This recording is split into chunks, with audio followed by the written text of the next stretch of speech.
आज की क्लास में हम डिस्कशन थोड़ा सा आगे बढ़ाते हैं, थोड़ी सी थ्योरी पढ़ेंगे अबाउट डाइलेक्ट्रिक्स। अरे कैपेसिटर में भरते हैं ना, डाइलेक्ट्रिक्स भरते हैं, ठीक है, हेडिंग डालते हैं डाइलेक्ट्रिक्स, ठीक है, समझ में, हेडिंग डालते हैं डाइलेक्ट्रिक्स। डाइलेक्ट्रिक्स क्या होते हैं, कैसा बिहेव करते हैं, इन सारी चीज़ों पे बात करेंगे, ठीक है, समझ में। अच्छा, कुछ पोर्शन इसका सीबीएसई सिलेबस के बाहर है लेकिन हरियाणा बोर्ड में पूछता है, ठीक है, समझ में। तो इसलिए हम एक कंबाइंड पूरा करेंगे कि जिससे कि डाइलेक्ट्रिक के बारे में इन डेप्थ इन्फॉर्मेशन मिल जाए, ठीक, पहली चीज़। दूसरी चीज़ ये है कि जो डेरिवेशंस वगैरह होंगे वो बोर्ड्स के लिए बहुत इंपॉर्टेंट है, तो ध्यान से देखेंगे, किसी भी तरह से कोई डाउट होगा तो पूछेंगे, ठीक है, समझ में। तो अच्छा, डाइलेक्ट्रिक के बारे में आपको पता है कि ऐसा सब्सटेंस होता है, ठीक है, जिसको अगर आप इलेक्ट्रिक फील्ड में रखें तो उसके अंदर इलेक्ट्रिक फील्ड जीरो नहीं होगी। अरे बात क्लियर ना, उसके अंदर इलेक्ट्रिक फील्ड जीरो नहीं है। देखो बिल्कुल बेसिक से शुरू करते हैं। मान लो एक कंडक्टर, एक क्या हो, कंडक्टर हो, ठीक, ये मान लो मेरा क्या है, कंडक्टर है, और इसको मैंने बाहर से एक एक्सटर्नल इलेक्ट्रिक फील्ड में रख दिया, यूनिफॉर्म इलेक्ट्रिक फील्ड, ठीक। तो आप जानते हैं क्या होगा कि भाई इसके अंदर चार्जेस क्या होंगे, दौड़ने शुरू कर देंगे, फ्री इलेक्ट्रॉन्स, इंडक्शन, पोलराइजेशन अलग है। सेपरेशन ऑफ चार्जेस जब बड़े लेवल पे हो तो वो कहलाता है इंडक्शन, छोटे लेवल पे हो पोलराइजेशन। डाइलेक्ट्रिक में पोलराइजेशन और मेटल में इंडक्शन, ठीक है,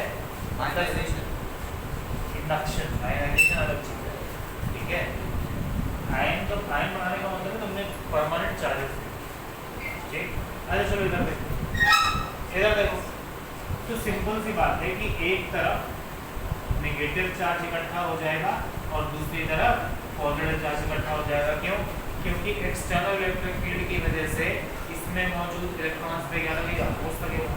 एक तो इसके अंदर दो तरह की फील्ड हो जाएगी, एक कौन सी, एक्सटर्नल, और एक कौन सी, इंटरनल। हम जानते हैं कंडक्टर के लिए दोनों फील्ड क्या हो जाती है, इक्वल हो जाती है, इसलिए ई नेट कितना होता है, जीरो। इसमें कोई समस्या किसी को समझ में? तो अब जितनी दूर तक हमारा कंडक्टर है उतने दूर तक कोई भी इलेक्ट्रिक फील्ड आपको दिखाई देने वाली नहीं है, ठीक, समझ में। अच्छा मुझे ये बता दो, ए से लेकर के बी तक पोटेंशियल सेम रहेगा, अलग रहेगा, सेम रहेगा। ए से लेकर के बी तक पोटेंशियल क्या रहेगा, सेम। इस केस में कंडक्टर के केस जानते हैं पहले से। लेकिन मान लो कंडक्टर की जगह मैं कोई डाई इलेक्ट्रिक, मैं कोई डाई इलेक्ट्रिक,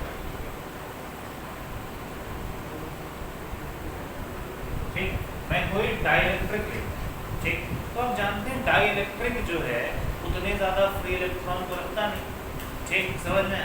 तो अपोज तो ये भी करेगा इलेक्ट्रिक फील्ड का, लेकिन ये उतना अच्छे से कर नहीं पाएगा, लेकिन ये उतना अच्छे से कर नहीं पाएगा, ठीक। जैसे मान लो क्या हो कि हमने बाहर से इलेक्ट्रिक फील्ड लगाई, ठीक, समझ में, तो चार्जेस तो यहाँ भी है, चार्जेस तो यहाँ भी है, ठीक, समझ में, ठीक, लेकिन ये उतना अच्छे से चार्जेस को ला नहीं पाएगा, ठीक, समझ में आएगा, लेकिन ये उतना अच्छे से चार्जेस को ला नहीं पाएगा, ठीक। तो सिंपल सी बात है, मान लो उतना अच्छे से चार्जेस नहीं है तो इसके अंदर थोड़ा सा क्या होगा, कम चार्ज है, थोड़ा सा क्या होगा, कम चार्ज है, ठीक।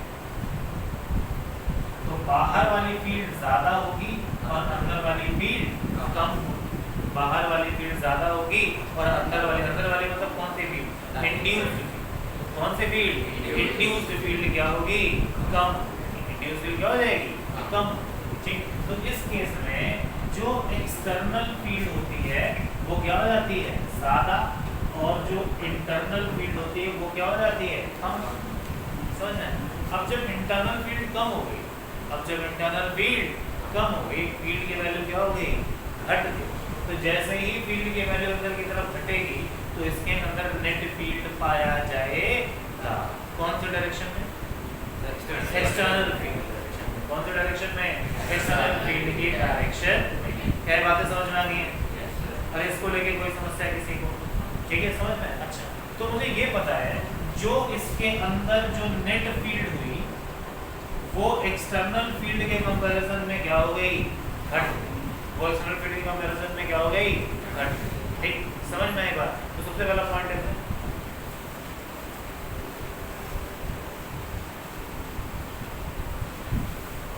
electric field due to induced charges in a dielectric field.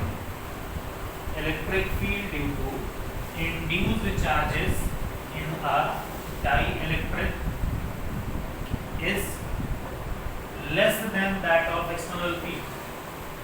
Is less than that of external field. ठीक? Is less than that of external field. Electric field due to induced charges is less than that of external field, and hence there is a net electric field inside a dielectric. अब जैसे मान लो ये एक dielectric है, ठीक, और आपने बाहर से लगाया E एक्सटर्नल, आपने बाहर से लगाया E एक्सटर्नल लगाया।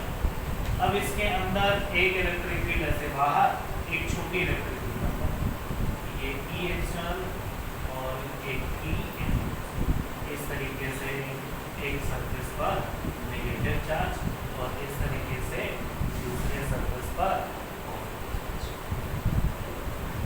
समझ में, इस तरीके से नेगेटिव एंड पॉजिटिव चार्जेस आ समझ में।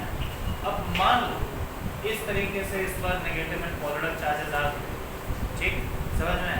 तो अब अगर मैं बोल दूं इसके अंदर नेट फील्ड कितनी होगी तो बताओ क्या होगी? E एक्सटर्नल माइनस कितना कितना लिखा जाएगा? E external minus E internal. E external minus E internal, ये एक तरह की क्या है? Net field. ये क्या है? एक तरह की नेट फील्ड। अच्छा याद है मैंने आपको बताया था, क्या बताया था? मैंने कहा था कि भाई आप जब भी कभी किसी मीडियम की बात करते हैं, जब भी कभी किसकी बात करते हैं, मीडियम यानी डायरेक्ट्रिक, मीडियम यानी डायरेक्ट्रिक की, तो आप अच्छे से जानते हैं कि मीडियम में इलेक्ट्रिक फील्ड कम हो जाती है। हाँ, क्यों कम होती है उसका कारण भी समझ में आ रहा है? क्या ये मैं पहले भी बता चुका हूँ कि जैसे मीडियम में चार्जेस रखते हैं तो मीडियम पोलराइज हो जाता है, पोलराइजेशन की वजह से एडिशनल चार्जेस पैदा हो जाते हैं जो नेट फील्ड की वैल्यू को क्या कर देते हैं? कम कर देते हैं। क्या कर देते हैं? कम। अच्छा एक बात बताओ, E वो फील्ड है जो एक्सटर्नल है, एक्सटर्नल मतलब वैक्यूम है। अरे हाँ के ना, सोचो अगर ये मीडियम नहीं होता, अगर ये मीडियम नहीं होता तो इस इलाके में कौन सी फील्ड होती? यही फील्ड होती है एक्सटर्नल, है ना। और ये कौन सी फील्ड है? ये वो फील्ड है जो मीडियम के अंदर है, ठीक, समझ में है। अगर आपको याद दिलाऊं कि भाई साहब इलेक्ट्रिक फील्ड जो मीडियम होता है वो क्या होता है? इलेक्ट्रिक फील्ड इन वैक्यूम, इस केस में external electric field divided by K। अरे हाँ के ना, अरे हाँ के ना, कोई दिक्कत? तो क्या मैं, अरे यही होता है ना। सोचो जो मीडियम में फील्ड होती है आप जानते हैं कितना कम हो जाती है? K टाइम कम हो जाती है। किसके कंपैरिजन में? वैक्यूम वाली फील्ड के कंपैरिजन। ठीक, तो मैं कह रहा हूँ कि भाई अगर ये मीडियम नहीं होता तो वैक्यूम होता, तो यहाँ क्या होता? तो जो भी फील्ड होती, कौन सी फील्ड होती? एक्सटर्नल।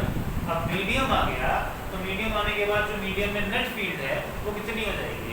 एक्सटर्नल फील्ड का क्या? Divided by K, where K is dielectric constant, where K is dielectric constant। समझ में? यानी कि वो मीडियम जिसका डाइलेक्ट्रिक कांस्टेंट ज्यादा है उसकी नेट फील्ड क्या होगी? कम। तो मीडियम के अंदर फील्ड निकालने के दो तरीके भाई, या तो एक्सटर्नल फील्ड में से इंड्यूस फील्ड को क्या कर दो? माइनस। जनरली पता ही नहीं होता है इंड्यूस फील्ड कितनी है। अरे जनरली पता नहीं होता कि इंड्यूस फील्ड कितनी है, लेकिन डाइलेक्ट्रिक कांस्टेंट पता होता है, समझ में? तो हम जनरली इस तरीके से डायरेक्ट फील्ड लिख देते हैं। यानी कि मैं सीधा सीधा बोल दूंगा मीडियम के अंदर फील्ड यानी कितनी? E एक्सटर्नल डिवाइडेड बाय कितना? K। E external divided by कितना? K इज इक्वल टू, जल्दी बोलो, E external minus E internal. ठीक है, क्योंकि अब ये डायरेक्ट डायरेक्शन वाइज लिखे गए हैं तो मुझे यहाँ पे वेक्टर साइन लगाने की जरूरत है ना, तो मुझे यहाँ पे वेक्टर साइन लगाने की जरूरत। अरे क्या ये समझ में आया? अब तो ये सीधा सीधा माइनस हो गया ना। वेक्टर फॉर्म में लिखना होगा तो मैं प्लस कर दूंगा, वेक्टर फॉर्म में लिखना होगा तो क्या कर दूंगा? अरे ये समझ में आया? डायरेक्शन वाइज अपोजिट है तो मैंने सीधा सीधा इनको माइनस कर दिया। ये बात समझ में आती है? अरे बात समझ में आई? ठीक, सोचो अगर मुझे एक्सटर्नल फील्ड दिया हुआ, अगर मुझे क्या दिया हुआ, तो क्या मैं इंड्यूस चार्जेस की वजह से फील्ड निकाल सकता हूँ? अरे हाँ के ना, अरे हाँ के ना, इंड्यूस चार्जेस की वजह से कितनी फील्ड होगी बताई जा सकती, समझ में? जैसे मान सोचो, इमेजिन करो ये पॉइंट चार्ज, ये कैसा चार्ज है, यहाँ पे ये पॉइंट चार्ज है Q और ये है पॉइंट P, जो फिलहाल यहाँ से यहाँ के बीच में वैक्यूम है, यहाँ से यहाँ के बीच में क्या है, तो फील्ड कितनी, अरे K यानी 1/4 pi epsilon not Q by में कितना, Q बाई में कितना, ठीक, समझ में है? कोई देखो, अब मैं कह रहा हूँ कि मान लो यहाँ पे मीडियम आ गया, यहाँ पे क्या आ गया, मीडियम, अब इस इलाके में क्या हो चुका है, मीडियम, तो अब फील्ड लिखनी हो तो क्या लिख देंगे, 1/4 pi epsilon not multiplied by के Q बाई R स्क्वायर, समझ में? असल में ये जो फील्ड है, ये जो फील्ड है, ये असल में कौन सी फील्ड है, ये असल में E एक्सटर्नल यानी वैक्यूम वाली फील्ड प्लस,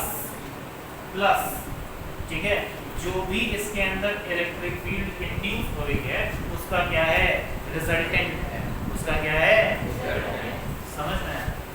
अरे नहीं है, generally induce field opposite direction में होती है, तो जब वेक्टर साइन हटाया तो इनको सीधा सीधा क्या कर दिया, माइनस, समझ में आ रहा है कहानी क्या है, ठीक, एक बार छाप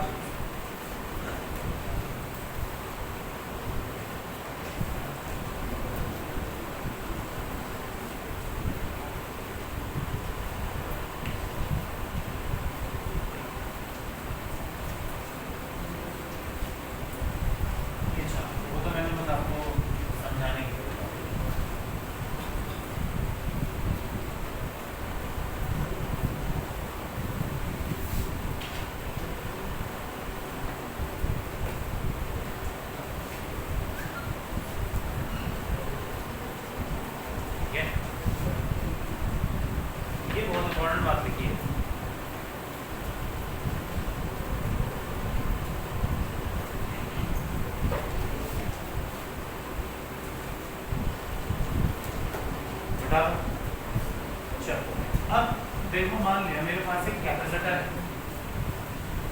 मेरे पास क्या है, कैपेसिटर है, ठीक, समझ में? अब कैपेसिटर में क्या होता है कि भाई आप जब कैपेसिटर को चार्ज कर देते हैं, आप जब कैपेसिटर को क्या करते हैं, चार्ज करते हैं, तो सरफेस पे एक तरफ कैसा चार्ज हो जाता है, पॉजिटिव, दूसरी तरफ कैसा चार्ज हो जाता है, दूसरी तरफ कैसा चार्ज हो जाता है, नेगेटिव। इस तरफ चार्ज हो भी सकता है और नहीं, जनरली बाहर वाली तरफ चार्जेस पाए नहीं जाते, ठीक। अब बिल्कुल लॉजिकली ये बात समझ में आती है, भाई साहब ये पॉजिटिव और ये नेगेटिव प्लेट एक दूसरे को क्या करेंगे, अट्रैक्ट, एक दूसरे को क्या करेंगे, अट्रैक्ट, तो एक दूसरे से क्या कर सकते हैं, टकरा सकते हैं, क्या कर सकते हैं, टकरा सकते हैं, ठीक। तो हम करते क्या है, ठीक है, समझ में? हम करते क्या है, डाइलेक्ट्रिक, क्या लेते हैं, डाइलेक्ट्रिक, ठीक। अब डाइलेक्ट्रिक के एक तरफ एक मटेरियल चिपका देते हैं और दूसरी तरफ दूसरी कंडक्टिंग प्लेट चिपका देते हैं, समझ में? अब क्या होगा कि जैसे हमारे दोनों प्लेट अगर एक दूसरे को अट्रैक्ट करें तो बीच में क्या हो रहा है, डाइलेक्ट्रिक, तो इस डाइलेक्ट्रिक से क्या मिल जाएगा, सपोर्ट, अरे डाइलेक्ट्रिक से क्या मिल जाएगा, सपोर्ट। तो कैपेसिटर के बीच में डाइलेक्ट्रिक बनने का कारण ये होता है कि सबसे पहली चीज तो ये क्या प्रोवाइड करता है, सपोर्ट प्रोवाइड करता है। जनरली कैपेसिटर कैसे बनाया जाता है, सुन लो ध्यान से, एक डाइलेक्ट्रिक ले लेते हैं और उसके ऊपर एक लेयर कंडक्टर की इधर और दूसरी लेयर कंडक्टर की इधर लगा देते हैं, ठीक। तो कैपेसिटर के अंदर डाइलेक्ट्रिक भरने का जो पहला मोटिव है वो क्या है, it provide support, it provide support. ऐसा नहीं है सिर्फ यही एक मोटिव है, समझ में? ये क्या प्रोवाइड करता है, सपोर्ट प्रोवाइड करता है।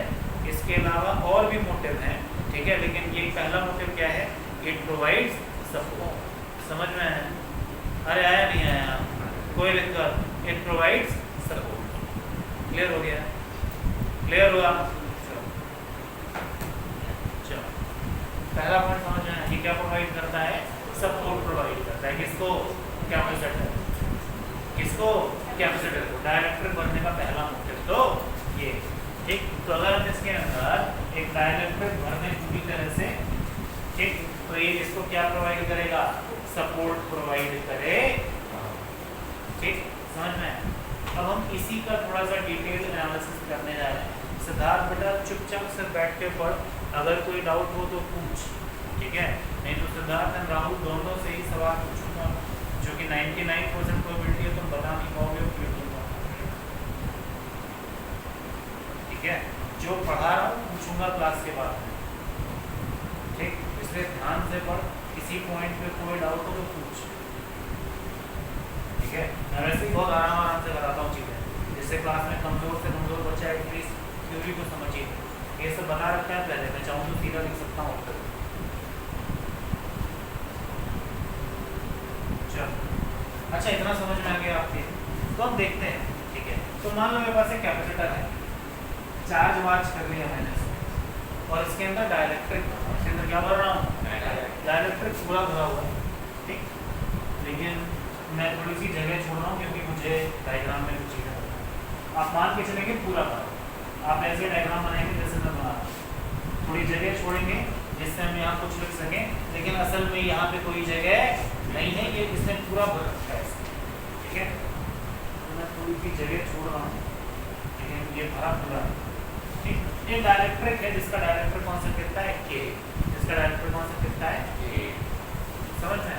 तो बहुत सिंपल सी बात है, देखो जैसे ही कैपेसिटर चार्ज होगा तो मान लो इधर की तरफ प्लेट पे कैसा चार्ज आ गया, पॉजिटिव, कैसा चार्ज आ गया, पॉजिटिव, किस पर कंडक्टिंग प्लेट, तो अपने आप इधर उतने ही अमाउंट में कैसा चार्ज आएगा, नेगेटिव। इसमें कोई समस्या, अरे इसमें कोई समस्या, कोई दिक्कत नहीं है ना। अच्छा, ये जो डाइलेक्ट्रिक है, ये जो डाइलेक्ट्रिक है, अपने आप उसके इधर वाले सरफेस पे नेगेटिव चार्ज और इधर वाले सरफेस पे पॉजिटिव चार्ज आ जाएगा, समझ में। तो चलो, ये है कितना, मान लिया सिग्मा, और इसकी वजह से इधर कैसा, नेगेटिव चार्ज, इधर कैसा, नेगेटिव चार्ज, और इधर कैसा। अच्छा, ये जो नेगेटिव चार्ज और पॉजिटिव चार्ज डाइलेक्ट्रिक में आए, ठीक है, समझ में। ये वाला सिग्मा ज्यादा होगा या डाइलेक्ट्रिक का सिग्मा ज्यादा, बाहर वाला सिग्मा ज्यादा, क्यों, क्योंकि बाहर वाले की फील्ड ज्यादा, ठीक। तो अंदर की तरफ चार्जेस इंड्यूस होंगे तो, लेकिन वो क्या होंगे, प्लेट के कंपैरिजन में क्या होंगे, कम, प्लेट के कंपैरिजन में क्या होंगे, कम। तो इधर माइनस सिग्मा और इधर प्लस सिग्मा इंड्यूस। तो ये इंड्यूस चार्ज तो ये क्लियर नहीं है। हाँ, मैं जानता ही ना, तुम जान, बस मैं ये जानता हूँ कि इधर नेगेटिव चार्ज और इधर पॉजिटिव, ठीक, समझ में। ये तो होगा ही होगा ना, ठीक है, समझ में। ठीक, मैं आपको बताता हूँ कि डाइलेक्ट्रिक दो तरह के होते हैं, ठीक है, एक डाइपोल डाइलेक्ट्रिक है, एक आयन डाइलेक्ट्रिक। जो पेयर की बात कर रहे हो वो डाइपोल डाइलेक्ट्रिक, ठीक है, समझ में।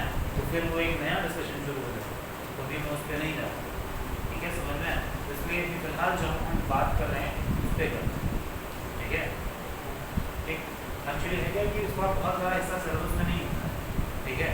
ये पूरा समझें, इंजीनियरिंग में डाइलेक्ट्रिक एक सब्जेक्ट होता है, 100 नंबर का पेपर, ठीक। तो इसलिए मैं आपको वो पढ़ा रहा हूँ जो आपके काम की बात है, ठीक है। चलिए स्टार्ट करें आगे। तो मुझे पता है कि इसके एक तरफ कहता चार्ज नेगेटिव और एक तरफ कहता चार्ज पॉजिटिव, ये तो होगा ही, ठीक है, समझ में आया। अरे आया नहीं आया, कोई दिक्कत किसी भी तरह की कोई, ठीक। तो अब सोचो ध्यान से, अगर मैं इसके अंदर फील्ड की बात करूं, अगर मैं इसके अंदर किसकी बात करूं, फील्ड, तो इंड्यूस्ड चार्जेस की वजह से फील्ड ऐसे बनेगी, सॉरी एक्सटर्नल फील्ड कैसे बनेगी, इस तरीके से, पॉजिटिव नेगेटिव, हाँ कि ना। और देखो ध्यान से, इंड्यूस्ड चार्जेस की वजह से फील्ड कहाँ बनेगी, अपोजिट डायरेक्शन में, क्योंकि इधर की तरफ कैसा चार्ज है, पॉजिटिव, और उधर की तरफ कैसा चार्ज है। ये कौन सी फील्ड, इंड्यूस्ड फील्ड। आपको क्लियरली समझ में आ रहा होगा, क्योंकि अंदर की तरफ का सिग्मा कम है, अंदर की तरफ का सिग्मा कम है, तो इसका मतलब क्या है, जल्दी बताओ। इसका मतलब ये है कि इंड्यूस फील्ड क्या है, कमजोर, इंड्यूस फील्ड क्या है, कमजोर। अब लिखें, लिखें, तो मैं क्या बोल रहा हूँ, मैं सुनना है। जो भी मेरा ई एक्सटर्नल है, उसमें से अगर मैं इंड्यूस्ड फील्ड माइनस कर दूँ तो मुझे क्या मिलेगी, इस एरिया में कौन सी फील्ड नेगेटिव। अरे हाँ कि ना। चलो एक्सटर्नल फील्ड कितनी होती है सिग्मा बाई एप्सिलॉन। कितनी होती है सिग्मा बाई एप्सिलॉन। अगर इंड्यूस चार्जेस सिग्मा इंड्यूस है तो इंड्यूस की फील्ड क्या लिखते हैं माइनस सिग्मा बाई एप्सिलॉन। ठीक है हाँ minus sigma induce by epsilon. और ये किसके बराबर होना चाहिए ई नेट के। और आप जानते हैं ई नेट असल में क्या होता है। अरे ई नेट असल में क्या होता है कितना होता है जल्दी बता दो ई एक्सटर्नल माइनस ई इंटरनल।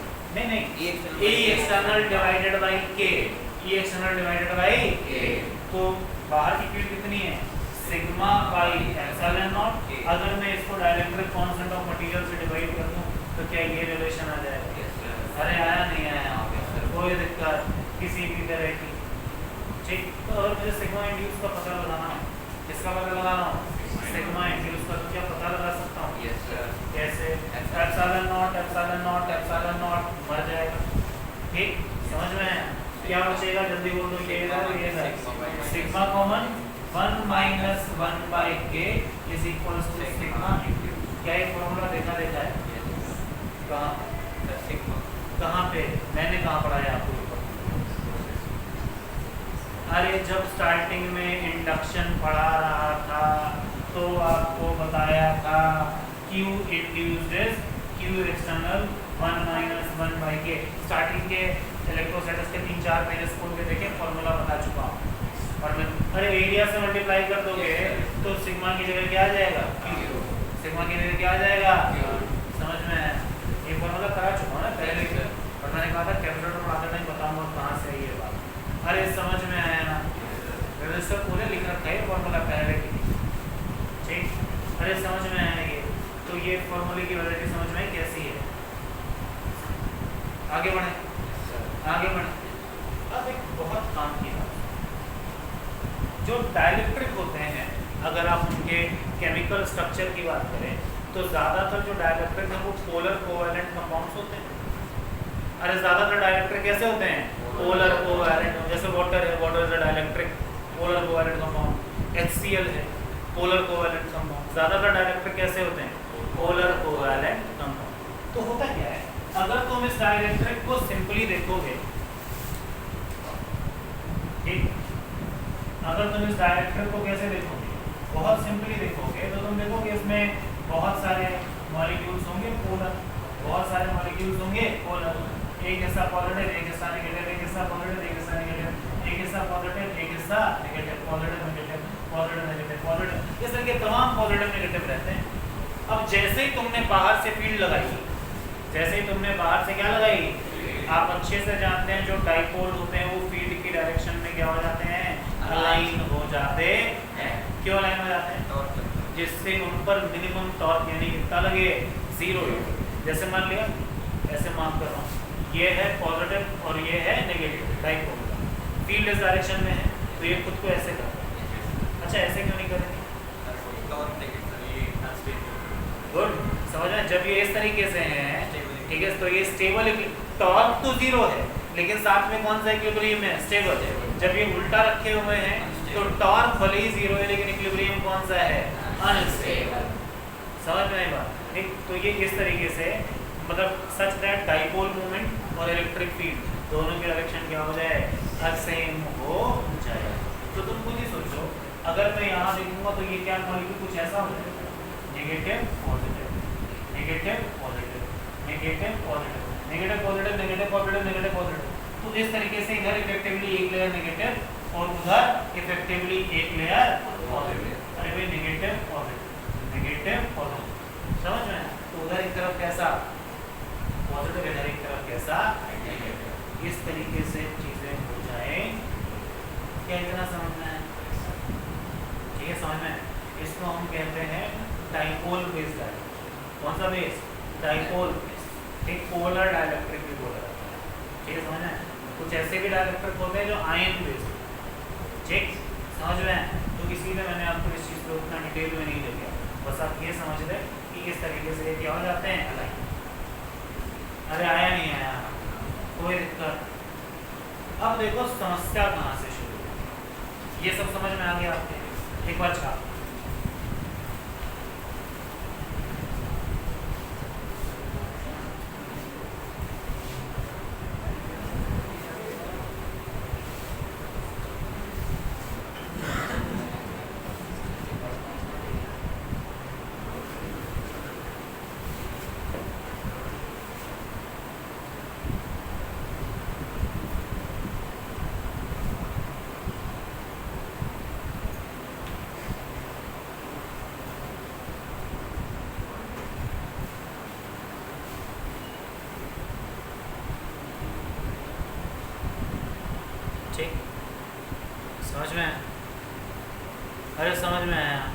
चलो अच्छा, अब हम इसके लिए फील्ड डिफाइन करने की कैपेसिटेंस डिफाइन करने की कोशिश करते हैं, ठीक है, कि इसका कैपेसिटेंस कितना हो, ठीक, समझ में आया? इसका कैपेसिटेंस कितना होगा, तो चलो कैसे डिफाइन करते हैं। किसी भी कैपेसिटर का कैपेसिटेंस क्या लिखते हैं, Q बाई में V, where Q is charge on positive, charge on positive, समझ में आया? तो Q में कौन सा Q कंसीडर करूंगा, ये वाला पॉजिटिव या प्लेट वाला पॉजिटिव, मतलब सॉरी डाइलेक्ट्रिक वाला पॉजिटिव, कौन सा पॉजिटिव, अरे प्लेट वाला। Q is charge on positive plate, plate कौन सी, कंडक्टिंग, ये चीज को हमेशा याद रखें, समझ में आया? अरे Q क्या है, चार्ज ऑन पॉजिटिव प्लेट, कौन सी प्लेट, कंडक्टिंग, कौन सी प्लेट। तुम थोड़ा सा लॉजिकली बात फील करो, ये यहाँ से जुड़ा हुआ है, प्रैक्टिकली जो सिग्मा इंड्यूस मैंने लिखा है ये दिखाई भी नहीं देता है, तुम्हें तो चार्ज यही वाला दिखेगा जो प्लेट के ऊपर है। अरे यार समझ में आया, Q is charge on positive plate, मैं बहुत जोर दे रहा हूँ, पॉजिटिव प्लेट में कौन सी पॉजिटिव प्लेट, कंडक्टर की पॉजिटिव, ठीक। तो चलो लिखना शुरू करें, चलो Q की वैल्यू क्या लिखेंगे, सिग्मा इंटू में A, सिग्मा इंटू में A, अच्छा, और ये जो पोटेंशियल डिफरेंस होगा वो क्या होगा, इलेक्ट्रिक फील्ड इंटू में डिस्टेंस, कौन सी इलेक्ट्रिक फील्ड, इंटरनल, एक्सटर्नल या नेट, नेट, कौन सी फील्ड, तो डिवाइडेड बाय E, कौन सी, E नेट इंटू में E नेट, यानी वो फील्ड जो इसके अंदर एक्चुअल, वो फील्ड जो इसके अंदर एक्चुअल में है। तो चलो जल्दी बोलो, E नेट क्या लिखा है, सिग्मा इंटू में A बाई E नेट क्या है, सिग्मा बाई में K, सिग्मा बाई में K, समझ में, इंटू में कितना, सिग्मा ने सिग्मा को मार दिया, ये कहाँ चला गया ऊपर, तो C is equals to K epsilon naught A by T, समझ में, अरे समझ में, कोई दिक्कत, छाप लो।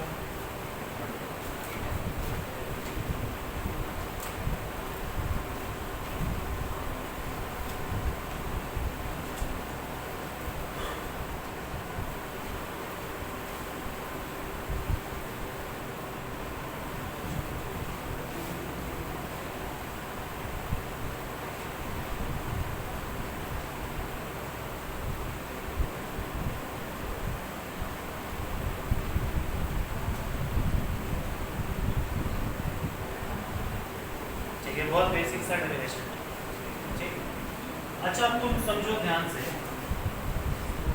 ठीक, मान लो एक कैपेसिटर है, इसके अंदर वैक्यूम है, इसके अंदर क्या है, वैक्यूम, अगर इसका कैपेसिटेंस लिखना हो तो क्या लिखेंगे, एप्सिलॉन नॉट A बाई, एक बिल्कुल आइडेंटिकल कैपेसिटर ले लो, लेकिन अब इसके अंदर डाइलेक्ट्रिक, क्या भर दूं, डाइलेक्ट्रिक, क्या भर दूं, डाइलेक्ट्रिक, सेम फिजिकल डायमेंशन है, तो इसका क्या लिखा है, K epsilon naught A by D। आपको क्लियरली दिख रहा होगा कि अगर आप सेम कैपेसिटर में डाइलेक्ट्रिक भर दें, और आप सेम कैपेसिटर में क्या भर दें, डाइलेक्ट्रिक भर दें, तो क्या होता है, जल्दी बता दो, कैपेसिटेंस बढ़ जाता है, कितना बढ़ जाता है, K, कितना बढ़ जाता है, K, समझ में, कोई दिक्कत, तो capacitor with dielectric, capacitor with dielectric is equal to capacitor having no medium multiplied by K, provided है दोनों के फिजिकल डायमेंशंस क्या हैं, सेम, प्रोवाइडेड है दोनों के फिजिकल डायमेंशंस क्या हैं, सेम, समझ में आया, अरे आया नहीं आया, तो डाइलेक्ट्रिक डालने का एक फायदा और क्या हो गया कि उसकी कैपेसिटेंस बढ़ गई, यानी अब आप उस पर ज्यादा चार्ज करा सकते हैं। अच्छा ये तो मैथमेटिकल दिख रहा है, मुझे थ्योरेटिकल एक्सप्लेनेशन दो, क्या कारण है बढ़ गई, थ्योरी से बताओ, मैथमेटिकली तो फॉर्मूले से दिख ही रहा है, मुझे थ्योरेटिकली बताओ ऐसा क्या होता होगा डाइलेक्ट्रिक डालने के बाद कि कैपेसिटेंस बढ़ जाए।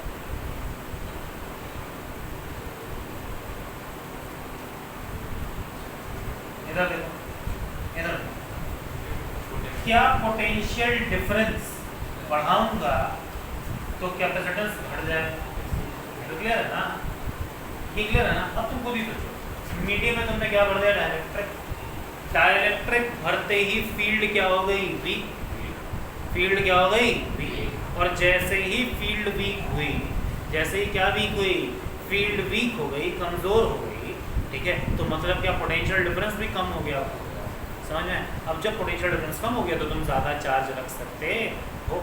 ज़्यादा चार्ज रख सकते हो मतलब कैपेसिटेंस बढ़ गया। कैपेसिटेंस क्या हो गया, अरे समझ में आया, अरे आया नहीं आया, कोई दिक्कत किसी भी प्रकार की कोई। चलो अब देखो एक छोटी सी बात। अब जैसे मान लो तुम अगर इसके अंदर एक पर्टिकुलर मॉलिक्यूल को देखो, डाइलेक्ट्रिक मीडियम, तो डाइलेक्ट्रिक मीडियम का मान लो मॉलिक्यूल ये है, तो उसके ऊपर एक तरफ पॉजिटिव चार्ज, दूसरी तरफ नेगेटिव चार्ज, है ना, ठीक। और इस पर क्या लगेगा, फोर्स लगेगा। इस पर ऊपर क्या लगेगा, अरे हाँ कि ना, इसके ऊपर क्या लगेगा, फोर्स लगेगा। भाई क्यों, क्योंकि भाई इसमें मीडियम में एक ई नेट इधर, अरे समझ में आ रहा है, इसके ऊपर क्या लगेगा, फोर्स। इलेक्ट्रिक फील्ड डायरेक्शन में है तो पॉजिटिव चार्ज पे फोर्स इधर की तरफ और नेगेटिव चार्ज पे फोर्स इधर की तरफ। अरे ये समझ में आया, अरे लॉजिकली बात है, तो सीधा सीधा डाइलेक्ट्रिक जो है पॉजिटिव और नेगेटिव चार्ज से मिलके बना है। तो अगर आप इसके एक मॉलिक्यूल को देखेंगे तो भाई पॉजिटिव चार्ज पे फोर्स कहाँ लगता है, फील्ड की डायरेक्शन में, और नेगेटिव चार्ज पे फोर्स कहाँ लगता है, अपोजिट डायरेक्शन में। तो अगर आप डाइलेक्ट्रिक में किसी भी मॉलिक्यूल को देखेंगे बहुत ध्यान से, तो आप पाएंगे कि एक तरफ पॉजिटिव चार्ज है, दूसरी तरफ नेगेटिव चार्ज, और इसमें एक नेट इलेक्ट्रिक फील्ड है। इसमें कैसी फील्ड है, नेट फील्ड है। तो नेट फील्ड की वजह से पॉजिटिव चार्ज पे इधर फोर्स लगेगा और नेगेटिव चार्ज पे इधर की तरफ। तो क्या डाइलेक्ट्रिक मीडियम में जो मॉलिक्यूल्स होते हैं वो खींचते हैं, अरे हाँ कि ना, अरे हाँ कि ना। तो सोचो अगर मैं एक लिमिट से ज़्यादा इलेक्ट्रिक फील्ड दे दूँ, एक लिमिट से क्या दे दूँ, ज़्यादा इलेक्ट्रिक फील्ड दे दूँ, तो क्या ये मॉलिक्यूल्स टूट जाएंगे। अरे सिंपल है ना यार, ये मॉलिक्यूल्स खिंचे हुए हैं, और फील्ड बढ़ाऊंगा और खींचेंगे, और फील्ड बढ़ाऊंगा और खींचेंगे, तो डाइलेक्ट्रिक क्या हो जाएगा, फूट जाएगा। डाइलेक्ट्रिक क्या हो जाएगा, फूट जाएगा। डाइलेक्ट्रिक फूट गया मतलब चार्जेस कहाँ लीक कर गए, मीडियम में। कई बार कैपेसिटर जल जाता है, अबे यार कैपेसिटर कई बार क्या हो जाता है, जल जाता है, ब्रेक डाउन हो जाता है। इसका क्या हो जाता है, ब्रेक डाउन हो जाता है। समझ में आई बात, ठीक। तो कोई भी डाइलेक्ट्रिक एक सर्टेन फील्ड से ज़्यादा झेल नहीं सकता। समझ में आई बात, कोई दिक्कत। इसको अपन बोलते हैं डाइलेक्ट्रिक स्ट्रेंथ। क्या बोलते हैं, डाइलेक्ट्रिक स्ट्रेंथ। वो मैक्सिमम इलेक्ट्रिक फील्ड जो कोई भी डाइलेक्ट्रिक झेल सकता है वो क्या कहलाती है, डाइलेक्ट्रिक स्ट्रेंथ कहलाती है। समझ में आई बात, देख लें थ्योरी समझ में आई है इसकी क्या है, अरे समझ में आएगी, ठीक है, समझ में। तो लिखिए ध्यान से, मैं लिखवा रहा हूँ। We can clearly observe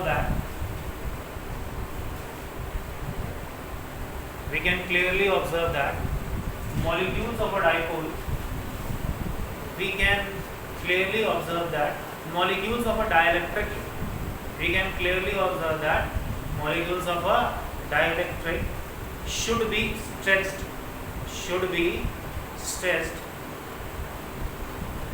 should be stressed। Bracket में लिख लें भाई, भाई कुछ पता होना चाहिए रीजन क्यों स्ट्रेस होंगे, जल्दी बताओ। अरे इलेक्ट्रिक फील्ड की वजह से अपोजिट चार्जेस पर अपोजिट डायरेक्शन में फोर्स लगेगा, जिसकी वजह से वो क्या होंगे, खिंच जाएंगे। शुड बी, क्या लिखा आपने, should be stressed, should be stressed. समझ में। And hence if we increase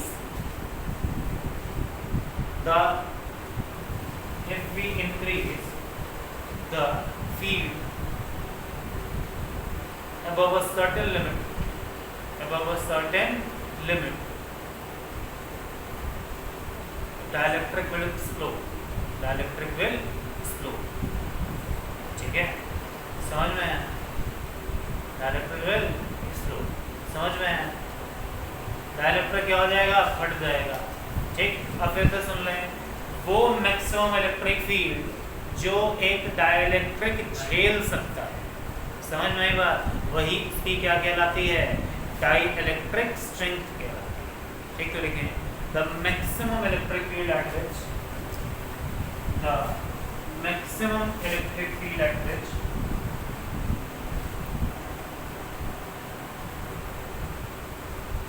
a dipole can withstand the maximum electric field at which a dipole can withstand, sorry, a dielectric can withstand is called dielectric strength. अच्छा, dielectric strength की unit क्या होगी? अरे वही जो electric field की होती है, अरे भाई वो इलेक्ट्रिक फील्ड जिसपे वो फूट जाएगा वही क्या कहलाएगी? डाइलेक्ट्रिक स्ट्रेंथ, है ना? समझ में? तो डाइलेक्ट्रिक स्ट्रेंथ की यूनिट वही होगी जो किसकी है? फील्ड की। अरे ये समझ में आया? अरे ये समझ में आया? अरे आया नहीं आया? चलो अब देखो बोर्ड, ये देखो सर बोर्ड, जैसे मान लो इधर कोई भी डाइलेक्ट्रिक है, चाहे वो कैपेसिटर में भरा गया हो या ना भरा गया हो, उसकी अपनी एक डाइलेक्ट्रिक स्ट्रेंथ होगी, हाँ कि ना? तो जिस भी फील्ड पे वो फूट जाए वो क्या कहलाएगा? वो क्या कहलाएगा? Dielectric strength. अच्छा, इस फील्ड के करस्पॉन्डिंग वोल्टेज भी तो होगा, पोटेंशियल डिफरेंस भी तो होगा। अरे जिस फील्ड पे वो फूट जाए वो क्या कहलाएगा? Dielectric strength. अब इस डाइलेक्ट्रिक स्ट्रेंथ के करस्पॉन्डिंग एक वोल्टेज भी तो होगा, ठीक है? इसे हम बोलते हैं ब्रेकडाउन वोल्टेज। इसे हम क्या बोलते हैं? अरे समझ में आया कि जिस भी पर्टिकुलर वोल्टेज पे कोई डाइलेक्ट्रिक क्या हो जाए? फूट जाए। कोई भी डाइलेक्ट्रिक क्या हो जाए? फूट जाए। वो क्या कहलाता है? ब्रेकडाउन वोल्टेज कहलाता। अरे समझ में आया? अरे समझ में आया? कोई दिक्कत किसी भी तरह की कोई? क्लियर है? ठीक, समझ में आया? तो जो डाइलेक्ट्रिक स्ट्रेंथ होती है वो क्या होती है? फील्ड। वो क्या होती है? फील्ड। ये डिपेंड करता है नेचर ऑफ मटेरियल पे, ये डिपेंड करता है नेचर ऑफ मटेरियल पे। ठीक, समझ में आया? जिस मटेरियल का डाइलेक्ट्रिक कांस्टेंट ज़्यादा होता है, ठीक है, समझ में, उसकी डाइलेक्ट्रिक स्ट्रेंथ ज़्यादा होती है। वाटर 81 है, वाटर का डाइलेक्ट्रिक कांस्टेंट 81 होता है, ठीक, समझ में, उसकी डाइलेक्ट्रिक स्ट्रेंथ भी बहुत ज़्यादा हो। अरे बात समझ में आई? बात समझ में आई? डाइलेक्ट्रिक स्ट्रेंथ क्या होती है? ठीक, समझ में आया? कोई दिक्कत? चल अब एक छोटे से सवाल का आंसर। ये जो वोल्टेज है ये किस तरह से डिपेंड करेगी? हाँ करेगी, ठीक है, सिंपल सी बात है। ठीक, समझ में आया? यानी कि तुम लॉजिकली बोल सकते हो कि डाइलेक्ट्रिक स्ट्रेंथ तो मटेरियल का प्रॉपर्टी, ठीक, लेकिन जो उसके करस्पॉन्डिंग वोल्टेज आएगा वो काफ़ी हद तक उनके डिस्टेंस पर भी डिपेंड करेगा। एक एग्जांपल देके समझाता हूँ, आया हुआ क्वेश्चन सुनो। हमारे पास दो कैपेसिटर थे, हमारे पास क्या थे? दो कैपेसिटर, ठीक, इनको एक पावर सोर्स से कनेक्ट कर दिया। एक कैपेसिटर था जिनमें प्लेट्स के बीच की दूरी थी कितनी? ठीक, एक दूसरा कैपेसिटर था, उनके प्लेट्स की दूरी मान लो 2d, कितनी है? 2d, कितनी है? 2d, ठीक है, बात नहीं करो, इसको भी d वोल्ट से जोड़, दोनों के अंदर सेम मटेरियल भर दिया, दोनों के अंदर क्या भर दिया? सेम मटेरियल भर दिया, ठीक। तो सिंपल सी बात है, मैं जब मैं V बढ़ाऊंगा, ठीक, तो क्या दोनों ही जगह फील्ड बढ़ेगी? दोनों ही जगह क्या बढ़ेगी? फील्ड बढ़ेगी। तो हो सकता है फट भी जाएंगे। कौन पहले फूटेगा? पहला नंबर या दूसरा? लॉजिक के साथ आंसर दें, कौन पहले, या दोनों एक साथ फूट जाएंगे? ठीक, चलो ऑप्शन दे देते हैं। ऑप्शन ए पहला वाला फूटेगा, ऑप्शन बी दूसरा वाला फूटेगा, ऑप्शन सी एक साथ फूटेंगे, ठीक, ऑप्शन डी नन होता है, ठीक। चलो बताएं कौन पहले फूटेगा विद प्रॉपर लॉजिक? पहला वाला। कितने बोल रहे पहला वाला? अच्छा, कितने लोग बोल रहे हैं दूसरा वाला? दूसरा वाला किधर बोला? तीसरा वाला, एक साथ फूटेंगे वाला। चलो अच्छा देखो दोनों के लिए क्या सेम होगा? डाइलेक्ट्रिक स्ट्रेंथ दोनों के लिए क्या होगी? सेम, क्योंकि मटेरियल क्या है? सेम। अच्छा, डाइलेक्ट्रिक स्ट्रेंथ क्या होती है? फील्ड। तो जो ब्रेकडाउन फील्ड होगी, जो ब्रेकडाउन फील्ड होगी, इसके लिए क्या लिखेंगे? अरे वोल्टेज अपॉन डिस्टेंस। इसके लिए ब्रेकडाउन फील्ड क्या लिखेंगे? वोल्टेज अपॉन डिस्टेंस की जगह 2 dt। बताओ ब्रेकडाउन फील्ड कहाँ तेजी से बढ़ेगी? पहले वाले में भाई। इसका डिनोमिनेटर क्या है? कम। इसका डिनोमिनेटर क्या है? कम। और इसका डिनोमिनेटर क्या है? ज्यादा। समझ में? तो सुनना ध्यान से, जो VB होती है, ठीक है, ब्रेकडाउन वोल्टेज, ठीक, समझ में? कोई दिक्कत? जो ब्रेकडाउन वोल्टेज होता है वो किस पे डिपेंड करता है? नेचर ऑफ मटेरियल के साथ उसके फिजिकल डायमेंशंस पे, ठीक। यानी कि सेम मटेरियल के लिए भी VB क्या हो सकती है? अलग अलग हो सकती है। अरे समझ में आया? अरे आया नहीं आया? सेम मटेरियल के लिए VB क्या हो सकती है? अलग अलग हो सकती है। कब? जब दोनों में क्या हो? फिजिकल डायमेंशंस अलग अलग। अरे यार समझ में आया? क्लियर है? ठीक है, याद रखें, जो डाइलेक्ट्रिक स्ट्रेंथ है वो सिर्फ मटेरियल का प्रॉपर्टी है, लेकिन जो VB है, ब्रेकडाउन वोल्टेज, वो मटेरियल के नेचर के साथ साथ उसके फिजिकल डायमेंशंस पर भी डिपेंड करती है। अब समझ में आ रहा है थोड़ा थोड़ा? अरे आया नहीं आया? लिख लो सारी बातें, ठीक है? हाँ हाँ हाँ, पहला वाला यहाँ पे तेजी से फील्ड बढ़ेगी तो पहला वाला, ठीक, समझ? यहाँ पे ठीक है, डाइलेक्ट्रिक स्ट्रेंथ के करस्पॉन्डिंग फील्ड आप जल्दी अटेन कर लेंगे। फील्ड यहाँ तेजी से बढ़ेगी और फील्ड वहाँ उतनी तेज नहीं बढ़ेगी। समझ में? चलो सवाल करने शुरू करते हैं कुछ।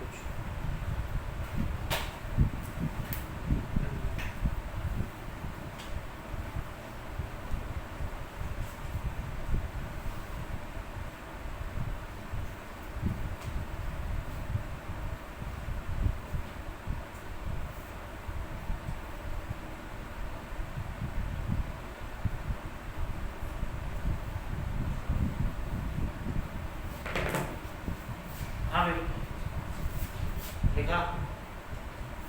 आगे बढ़े, आगे बढ़ जाए। और छोटी छोटी चीज समझ में? ब्रेकडाउन वोल्टेज का आंसर, ठीक है, समझ में? चलो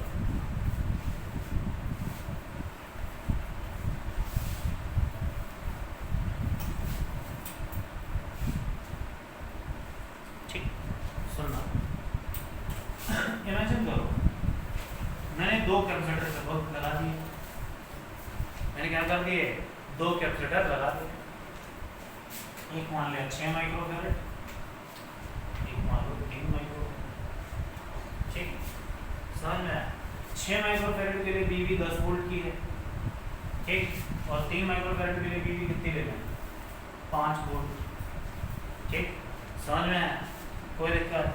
किसी तरह की इस सिस्टम की कंबाइंड VB क्या होगी? अरे समझ में आया सवाल? एक कैपेसिटर है 6 माइक्रोफैरड का, उसकी VB 10 वोल्ट की, 3 वाले की कितनी? 5 वोल्ट की, तो सिस्टम की VB कितने वोल्ट की?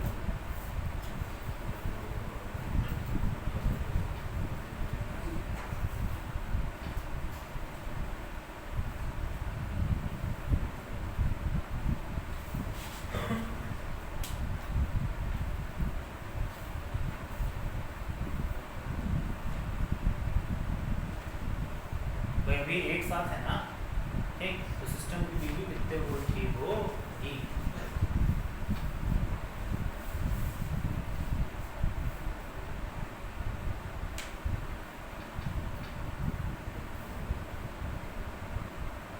चलो देखो इधर, देखो कैसे करते हैं सब। ये क्लियर? देखो अगर ये 10 वोल्ट का है, अगर ये कितने का है? 10 वोल्ट का, तो ये कितना चार्ज झेल सकता है? ये 60 - 60, ये ज्यादा से ज्यादा कितना चार्ज झेल सकता है? 60। अगर इस पे 60 से ज्यादा चार्ज आया तो ये फूट जाए। ये कितना चार्ज झेल सकता है? ठीक, अच्छा, अब सोचो मान लो मैंने इनको बैटरी से कनेक्ट करा। किससे कनेक्ट करा? तो अगर सिस्टम में 15 वोल्ट से 15 माइक्रो कूलम से ज़्यादा चार्ज आया, तो ये तो पता है ना जितना चार्ज इस पे है वो उतना चार्ज इस पे, यानी अगर सिस्टम में किसी भी तरीके से 15 माइक्रो कूलम से ज़्यादा चार्ज हुआ तो ये फूट जाएगा और इसके फूटते ही सिस्टम डिस्ट्रॉय। अरे समझ में आया? यानी कि चाहे जो हो जाए सिस्टम पर 15 कूलम से ज़्यादा चार्ज आना नहीं चाहिए। समझ में आया? अरे समझ में? तो सिस्टम में ज़्यादा से ज़्यादा कितना चार्ज आ सकता है? 15। समझ में आया? कोई दिक्कत? अगर 15 को मैं किससे डिवाइड कर दूँ, सी इक्विवेलेंट से डिवाइड कर दूँ तो क्या वोल्टेज पता चल जाएगा? अब ये सिस्टम उससे ज़्यादा वोल्टेज झेल नहीं सकता। आपको रटा हुआ होगा तो 6 और 3 का 2 होता है सीरीज में, कितना होता है? 2। ठीक, तो कितना सिस्टम की भी कितनी? 7 पॉइंट, कितनी? 7 पॉइंट। सुनो ध्यान से, मैंने क्या कहा, जिस पर सबसे कम चार्ज आए सिस्टम पे उससे ज़्यादा चार्ज आ नहीं सकता, तो जो सबसे कम चार्ज है, ठीक है, समझ में आया? एक उसको किससे डिवाइड कर दो? सी इक्विवेलेंट। किससे डिवाइड कर दो? सी इक्विवेलेंट। आपको सिस्टम की भी पता चल जाए। समझ में आया? अरे आया नहीं आया? ऐसा फालतू का टाइम का सवाल कई बार आता है एग्जाम, ठीक है, कौन सा कैपेसिटर पहले फूटेगा? समझ में आया? अरे आया नहीं आया? कोई दिक्कत? चलो एक और बता दो जरा जल्दी से।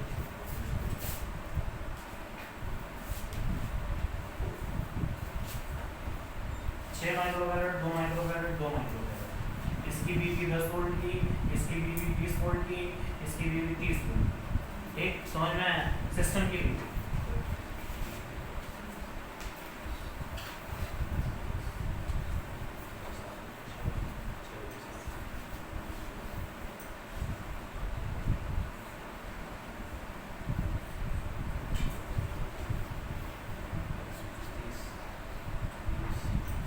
अरे जल्दी बताओ सिस्टम कितने पे फूटेगा? 10 वोल्ट से था 60, 40, 60। सिस्टम कितने पे फूट जाएगा? 40 पे।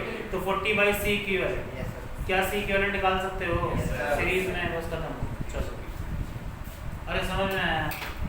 अरे आया नहीं आया? सिस्टम की भी पता लगा लेंगे आप। समझ में आया? अरे आया नहीं आया? चलो एक और बता दो।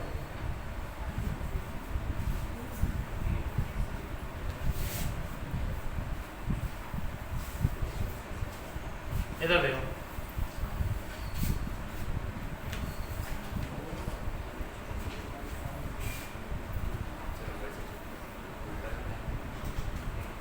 छह माइक्रोफैरड, 3 माइक्रोफैरड, 4 माइक्रोफैरड, 8 माइक्रोफैरड, ये सर्किट है मेरा। ठीक, समझ में आया?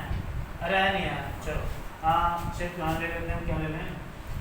इसकी बीवी 10 वोल्ट की, इसकी 20 वोल्ट की, इसकी 5 वोल्ट की, इसकी 10 वोल्ट की।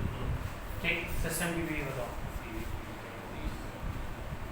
सुनो सुनो सुनो, देखो चलो चेक करें, वो देखें क्या करते हैं। हाँ पैरेलल है, है ना?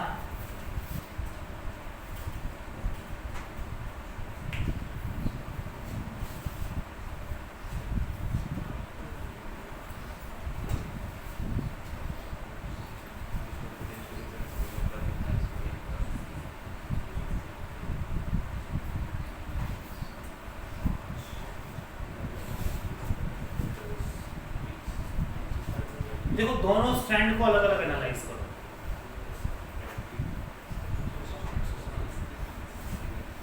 सुनो देखो करते कैसे हैं, सुनो सुनो मैं बता रहा हूँ। इस स्ट्रैंड के लिए बीवी अलग निकाल लो, इसके लिए बीवी अलग निकाल लो, जिसका बीवी कम वही आंसर। अरे समझ में है? अगर अकेला ये सिस्टम होता तो क्या बीवी निकाल लेते? हाँ क्या कह रहे?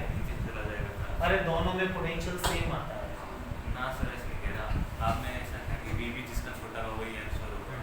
अरे तो ऊपर वाले स्ट्रैंड के लिए अलग बीवी निकालो, नीचे वाले स्ट्रैंड के लिए अलग बीवी निकालो।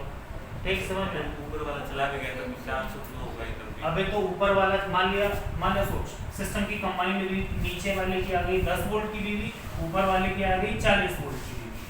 ठीक, अब मान ले तुझे इसको बैटरी से कनेक्ट करा, तो जितना पोटेंशियल नीचे वाले स्टैंड में उतना पोटेंशियल ऊपर वाले स्टैंड में। ठीक, तो 30 वोल्ट लगाया, ठीक, तो 30 वोल्ट पे तो नीचे वाला फूट जाएगा ना, और ऊपर वाला से फूटते ही सिस्टम खत्म हो गया ना। तो सिस्टम ज़्यादा से ज़्यादा 7 पे कितना झेल सकता है? 10। अबे यार समझ में आया भाई? अलग अलग स्ट्रैंड्स की अलग अलग बीवी निकाल लो, जिसकी बीवी सबसे कम वही हमारा आंसर। अबे यार समझ में आ रहा है नहीं आ रहा है? आ रहा है नहीं आ रहा है? कोई दिक्कत? सभी के लिए अलग अलग ब्रेकडाउन वोल्टेजेस निकाल लें, ठीक है। जिस स्ट्रैंड के लिए ब्रेकडाउन वोल्टेज मिनिमम है वही हमारा क्या है? आंसर। समझ में आया? अरे आया नहीं आया? क्या कर लोगे इस तरह के सवाल? चलो आगे बढ़ते हैं भाई, ठीक। समझ में? अगर हम स्कूल लेवल की बात करें तो ये टॉपिक हमारा आखिरी टॉपिक होता है कैपेसिटर का, ठीक। समझ में आया? वो है कि भाई देखो, सुनना ध्यान से।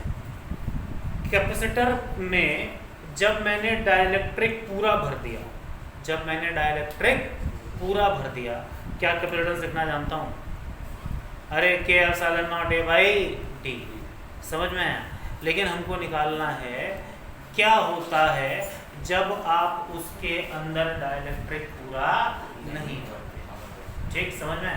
थोड़ा भरते हैं और थोड़ा नहीं भरते, ठीक। समझ में? इस तरह के सवाल निकाल रहे हैं। इधर हेडिंग डालते हैं, capacitor with partially field dielectric, ठीक।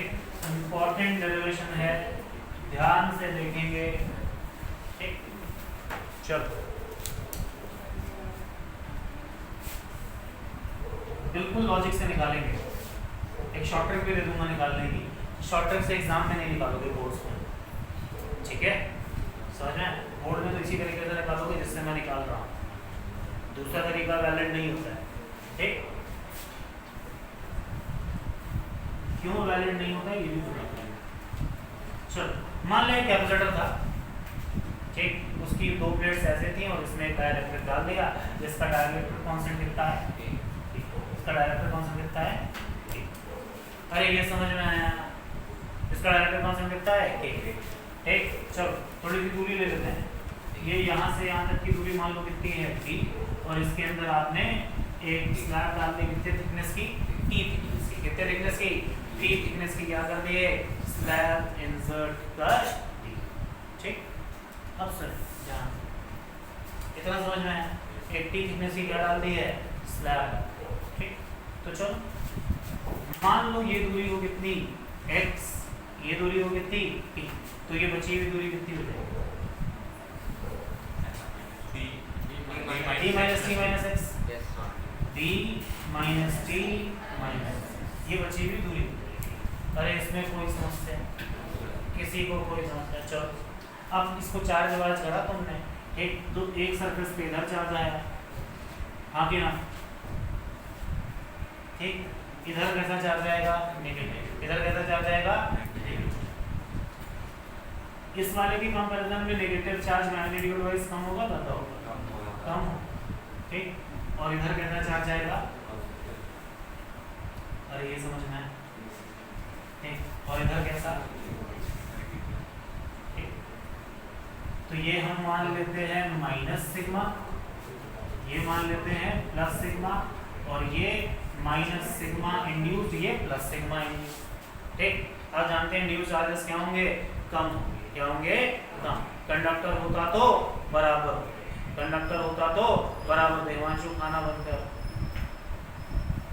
ठीक। और शर्ट की बटन बंद कर दे।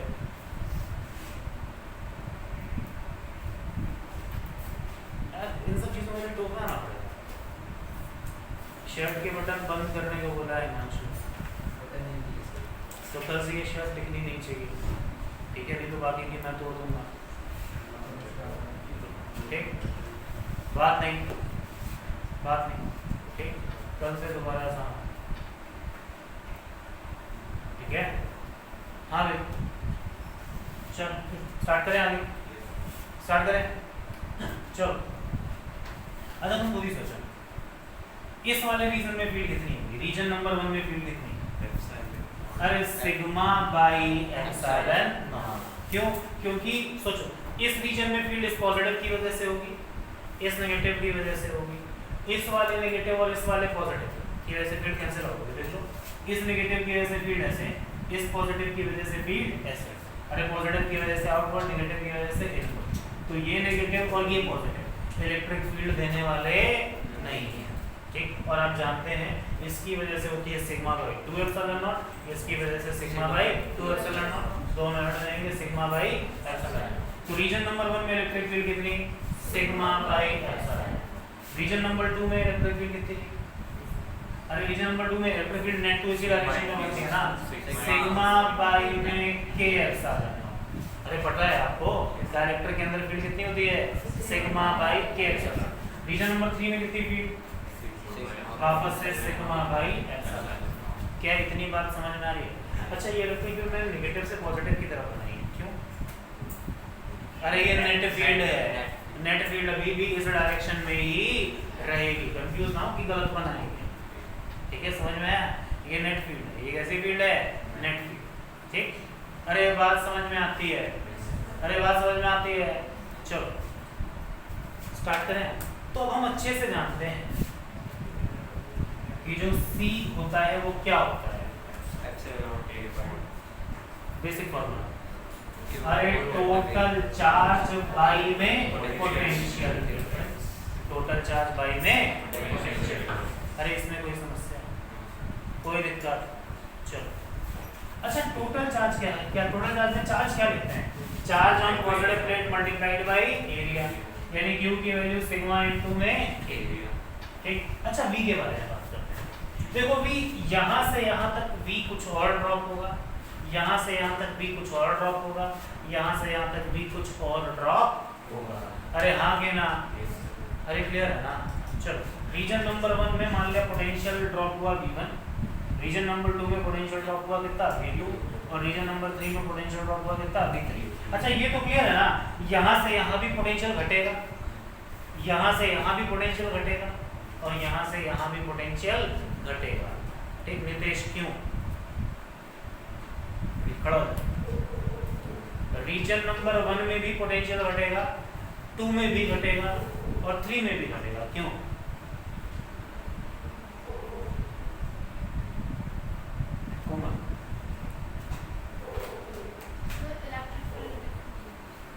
इलेक्ट्रिक फील्ड कांस्टेंट है ना, हाँ तो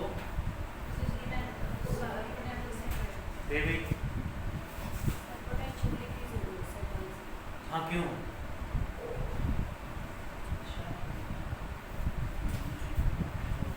कठिन सवाल पूछते हैं देवेंद्र बेटा।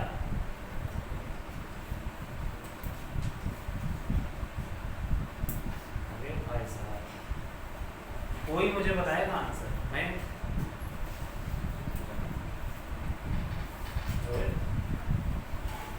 अरे भगेनियों इलेक्ट्रिक फील्ड की डायरेक्शन में जा रहा हूँ तो इलेक्ट्रिक फील्ड के डायरेक्शन में जाने पे फील्ड घटती, सॉरी पोटेंशियल घटता है। तो यहाँ से यहाँ इलेक्ट्रिक फील्ड की डायरेक्शन में जा रहे हैं तो पोटेंशियल घटेगा, यहाँ भी पोटेंशियल घटेगा क्योंकि डायरेक्शन नहीं जा रहे, यहाँ भी घटेगा क्योंकि डायरेक्शन नहीं जा रही। पढ़ना लिखना बेकार है तुम्हारा, क्या बता रखा है पहले मैंने, इलेक्ट्रिक फील्ड डायरेक्शन में जाने में पोटेंशियल घटता है, कान पकड़ लो सर, कान पकड़े, ठीक। शायद तो जा रहा था आंसर,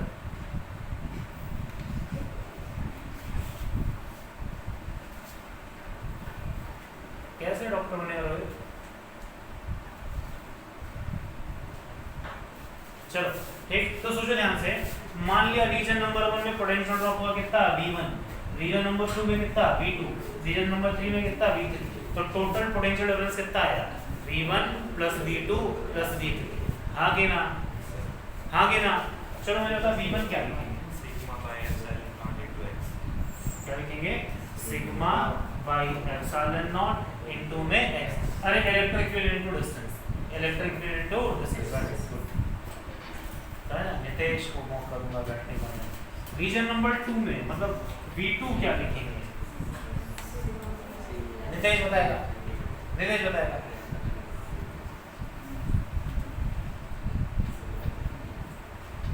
बालक सिग्मा बाई के एप्सिलॉन, ठीक है, हाँ मैं बैठा दूंगी, यही ठीक बैठना है ठीक समझ में सिग्मा बाई के एप्सिलॉन नॉट इनटू में एक्स ठीक है इनटू में v3 क्या लिखेंगे t माइनस एक्स जैसे तीसरा वाला आ रहा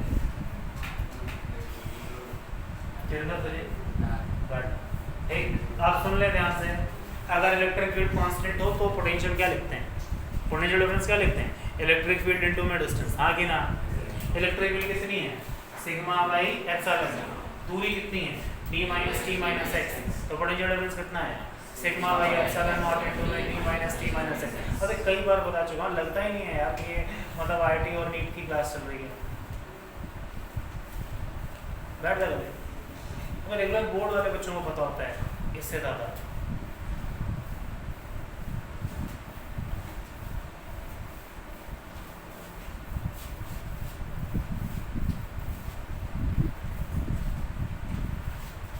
ठीक क्या लिखा जाएगा रीजन नंबर 3 में पोटेंशियल ड्रॉप जल्दी बोल दो सिग्मा बाई एप्सिलॉन आगे d minus t minus x ठीक समझ में वैल्यूज रख दो यहाँ वैल्यू रखो क्या आएगा sigma a divided by v1 कितना sigma by epsilon not into में कितना x प्लस जल्दी जल्दी v2 कितना sigma by a epsilon not into में कितना t इनटू में कितना t और तीसरा वाला क्या है हमारा plus sigma by epsilon not d minus t minus x अगर तुम बहुत ध्यान से देखो तो सिग्मा सिग्मा सिग्मा सिग्मा मर गए x बाई एप्सिलॉन नॉट मर जाएंगे देख लो x बाई एप्सिलॉन नॉट इधर से x बाई एप्सिलॉन नॉट क्या हो जाएंगे मर जाएंगे अरे हाँ कि ना ठीक समझ में आया बाकी क्या बचेगा एप्सिलॉन नॉट ऊपर चला जाएगा क्या बचेगा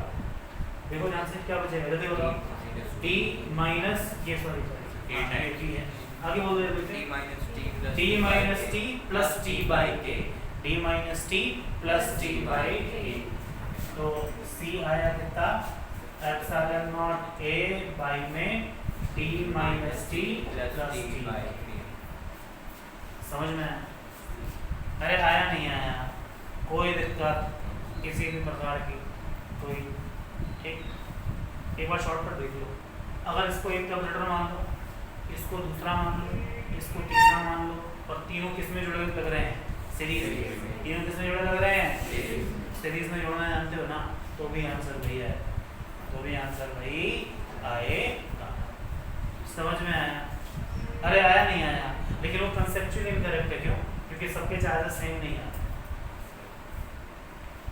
है ना अरे सीरीज में होने के लिए सबके चार्जेस सेम आना जरूरी है टेक्निकली गया तो यहाँ पर जो रियल चार्ज है वो क्या है कम वो क्या है कम इसलिए वो तरीका वैलिड नहीं होता आंसर भले सेम आता सर फिर 3 कैपेसिटर बनाने की जगह इस कैपेसिटर को नहीं मिलेगा कहाँ लेके चलो तो जोड़ना तो तभी पड़ेगा सीरीज में क्या दो कैसे एक तो ये बना इन दोनों को एक मान ले इन दोनों को एक मान ले तो थिकनेस कितनी हो जाएगी उसकी d माइनस टी कितनी हो जाएगी d माइनस के d माइनस के तुम जो जब तुम इन दोनों को एक मानोगे तो मतलब तुमने इसको पैरेलल में जोड़ा जबकि जुड़े किसमें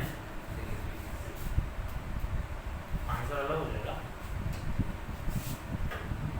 हाँ भाई है ना अरे समझ में आया ठीक है चलो ध्यान से चलो तो वो जो उनको जोड़ के निकालने का तरीका वो कंसेप्चुअली क्या है इनकरेक्ट आंसर वाले सेम आ जाता है तो हमेशा एग्जाम में जब डेरिवेशन आएगा तो इस तरीके से निकाले समझ में आया अरे आया नहीं आया एक बार छाप ली सीधा निकाल सकते हैं तीनों का अलग अरे सीधा तब ऐड होते हैं कैलकुलेटर जब पैरेलल में जुड़े हों हाँ तो 1 करोगे तो वो सीरीज में जोड़ा सीरीज में जोड़ना सही बात है आंसर आता है ठीक है लेकिन मैं ये कह रहा हूँ कंसेप्चुअली इनकरेक्ट है क्योंकि सीरीज में जितने कैलकुलेटर बनते हैं सब पे amount of charge same appear होता है यहाँ पे amount of charge same appear नहीं होता ठीक समझ में आया ठीक है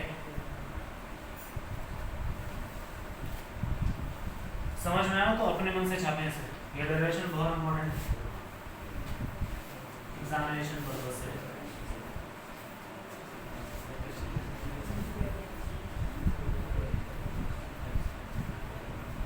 अच्छा सोचो, मुझे ओरली बता दो फॉर्मूला। मान लो एक कैलकुलेटर है, ठीक, समझ में आया? इसके अंदर एक डाइलेक्ट्रिक डाल दिया, डाइलेक्ट्रिक कांस्टेंट K1, दूसरा डाइलेक्ट्रिक कांस्टेंट डाइलेक्ट्रिक डाल दिया, डाइलेक्ट्रिक कांस्टेंट कितना K2, कितना K2, ठीक, समझ में आया? ओरली मुझे बताओ इसकी थिकनेस अगर T1 हो और इसकी कितनी हो T2, epsilon naught A by T minus T plus T1 by K1 plus T2 by K2। देखो ध्यान से, C नॉट सीधे सीधे क्या लिख देंगे, C इक्विवेलेंट क्या लिख देंगे, एप्सिलॉन नॉट है डिवाइडेड बाय T, ठीक, एक कैलकुलेटर है T1 और एक कैलकुलेटर है कितना T2, तो माइनस T1 माइनस T2, ठीक, प्लस कितना T1 by K1 plus T2 by K2। समझ में आया?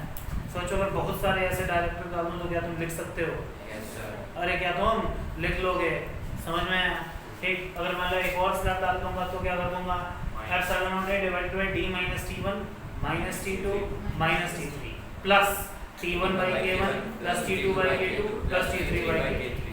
समझ में आया? अब सॉल्व करने की जरूरत नहीं, ठीक, समझ में आया? अरे आया नहीं आया? कोई दिक्कत, क्योंकि आपको पता है कि जब टर्म्स रखेंगे तो उसी तरीके से कैंसिल आउट होते चले जाएंगे। अरे समझ में आ गया ये? अरे आया नहीं आया? कोई दिक्कत किसी भी प्रकार की कोई? चलो एक दो बातें और कर लेते हैं थोड़ी।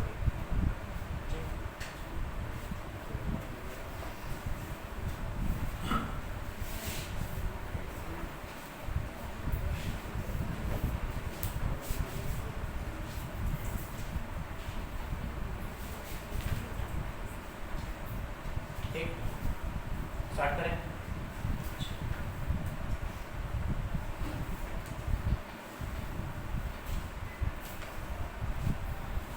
मान लें कैलकुलेटर है और इसमें हमने डाइलेक्ट्रिक डाल दिया, as usual thickness T, thickness कितनी T, 2 मीटर,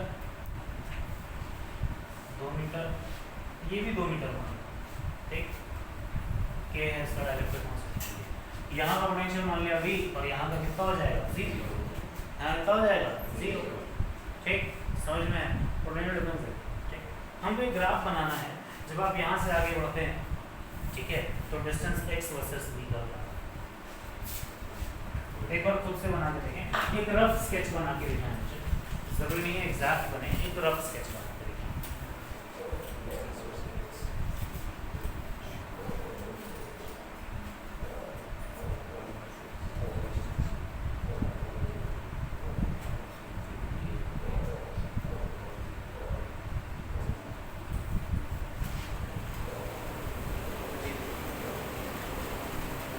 कुछ ऐसे, गुड गुड।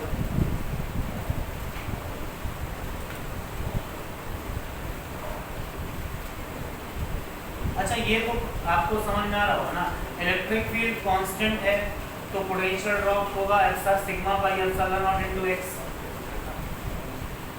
अबे यार sigma by epsilon not into x, क्या यही पोटेंशियल ड्रॉप होगा? आगे ना, ठीक, समझ में आया? यानी कि ग्राफ कैसा बनेगा, लीनियर ग्राफ कैसा बनेगा, लेकिन घटते, लेकिन घटते, ठीक। तो चलो बनाते हैं, ये 2 मीटर, ये 4 मीटर और ये मान लिया आप बिल्कुल एंड पे पहुंच गए, ठीक, समझ में आया? तो ग्राफ कैसे बनाएंगे, मान लिया पहले पोटेंशियल का कितना V, फिर क्या होगा, घटेगा, यहाँ से यहाँ तक पोटेंशियल क्या होगा, घटेगा, तो घटा दिया, ठीक है। जब हम यहाँ पहुंचे तो इसके आगे बढ़ेंगे तो पोटेंशियल घटेगा, तो लेकिन उतना तेजी से नहीं। अरे हाँ, यहाँ पे इलेक्ट्रिक फील्ड वीक हो गई है इस रीजन में, तो पोटेंशियल घटेगा, लीनियरली घटेगा, लेकिन इतना तेजी से घट नहीं पाएगा। तो ग्राफ का स्लोप थोड़ा सा क्या हो गया,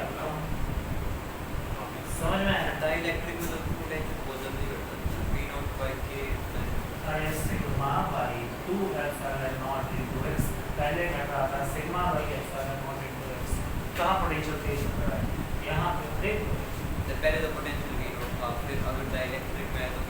अरे डाइलेक्ट्रिक में डालने के बाद फील्ड घट गई, जब फील्ड घट गई तो पोटेंशियल अपने आप घट जाएगा, है ना। डाइलेक्ट्रिक में फील्ड वीक हो गई, डाइलेक्ट्रिक में क्या वीक हो गई, फील्ड वीक हो गई। पोटेंशियल का फॉर्मूला क्या है, integral of E dot D x. जब ई वीक होगी तो जो पोटेंशियल का रेट ऑफ चेंज है वो भी तो घट जाएगा, है ना। पोटेंशियल का रेट ऑफ चेंज कितना हो जाएगा, तो पहले बाद में फील्ड इतनी होगी, पहले फील्ड स्ट्रॉन्ग थी, जब स्ट्रॉन्ग फील्ड थी तो पोटेंशियल ड्रॉप क्या हो रहा था, तेज। जब फील्ड वीक हो गई तो पोटेंशियल ड्रॉप क्या होगा, धीरे, तो धीरे, और फिर उसके बाद वापस पहले जैसा। और ये कितना हो गया, तो कोशिश करेंगे ये लाइन के नहीं कागज बनाएंगे। कितने लोगों ने सही बनाया था एग्जैक्ट, कोई ऐसा जिसने यही बनाया हो, पहले पोटेंशियल घटेगा उसके बाद घटेगा लेकिन उतना तेज नहीं, समझ में आया, और उसके बाद वापस से पहले की तरह घट जाएगा, समझ में आया। अरे आया नहीं आया, कोई दिक्कत किसी भी प्रकार की, कोई क्लियर हो गया। चलो और देखो ध्यान से, समझ में आई, क्लियर हो गया।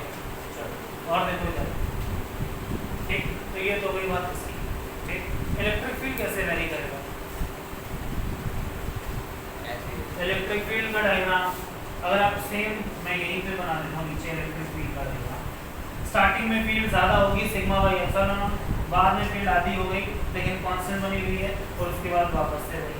तो ये किसका ग्राफ हो गया, इलेक्ट्रिक फील्ड का ग्राफ।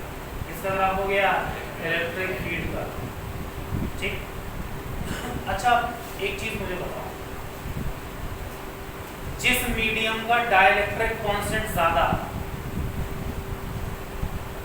जिस मीडियम का डाइलेक्ट्रिक कांस्टेंट ज्यादा होगा उसमें फील्ड क्या होगी, कम, तो उससे पोटेंशियल ड्रॉप क्या होगा, कम, उससे पोटेंशियल ड्रॉप क्या होगा, कम, ठीक। समझ में, उससे पोटेंशियल ड्रॉप क्या होगा, कम, ठीक।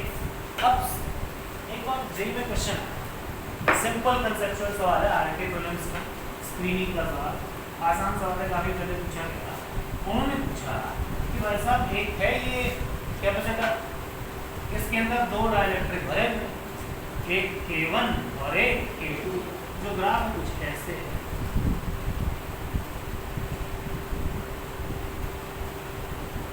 पोटेंशियल का पहले ऐसे फिर ऐसे, आपके हिसाब से कौन बड़ा है, K1 या K2? K2 बड़ा है, ठीक है, K2 बड़ा है। क्यों बड़ा है, K2 बड़ा है क्यों, क्योंकि अगर आप ध्यान दें उसका जो स्लोप है वो कम है। यहाँ पे पोटेंशियल ड्रॉप बहुत तेज हो रहा है और यहाँ पोटेंशियल ड्रॉप उतना तेज नहीं हो रहा है। तो जहाँ पोटेंशियल ड्रॉप धीरे धीरे होगा वहाँ का डाइलेक्ट्रिक कांस्टेंट ज्यादा होगा, समझ में आई बात, वहाँ का डाइलेक्ट्रिक कांस्टेंट क्या होगा, ज्यादा। क्या आसान का सवाल कैपिटल में बेस पूछा था, अबे समझ में आया, इसीलिए ग्राफ बनवाया मैंने आपसे, ठीक है, समझ में, ठीक। यानी कि हमेशा याद रखें जिस मटेरियल का डाइलेक्ट्रिक कांस्टेंट ज़्यादा होता है, ठीक है, वहाँ पर पोटेंशियल ड्रॉप धीरे धीरे होता है, ठीक। समझ में, जब पोटेंशियल ड्रॉप धीरे धीरे होगा तो जो ग्राफ बनेगा उसका स्लोप क्या होगा, कम, जो ग्राफ बनेगा उसका स्लोप क्या होगा, कम, ठीक। समझ में, अरे वैसे भी आप जानते हैं स्लोप बताता है फील्ड को, स्लोप बताता है किसको, अरे पोटेंशियल वर्सेस डिस्टेंस ग्राफ का स्लोप क्या बताएगा, फील्ड। यहाँ पे स्लोप कम है, यहाँ पे स्लोप ज़्यादा है, मतलब यहाँ पे फील्ड क्या है, कम, यहाँ पे फील्ड क्या है, जहाँ फील्ड कम होती है वहाँ डाइलेक्ट्रिक कांस्टेंट ज़्यादा होता है। समझ में आया, अरे आया नहीं आया, कोई दिक्कत, समझ में आएगी, ठीक। तो इस तरीके से स्कूल लेवल पर डिस्कशन खत्म होता है हमारा, ठीक है। बेसिक कॉम्पिटिशन भी मैंने आपको करा दिया है, अब कुछ अच्छे सवाल करने हैं कैपेसिटर पे, ठीक है, समझ में। अब आने वाले 3-4 लेक्चर थोड़ी सी थ्योरी सवाल बना, ठीक, कैपेसिटर खत्म हो जाएगा, ठीक है। आज के लिए बस यहाँ तक, नेक्स्ट टाइम पे आगे बात करें, ठीक है।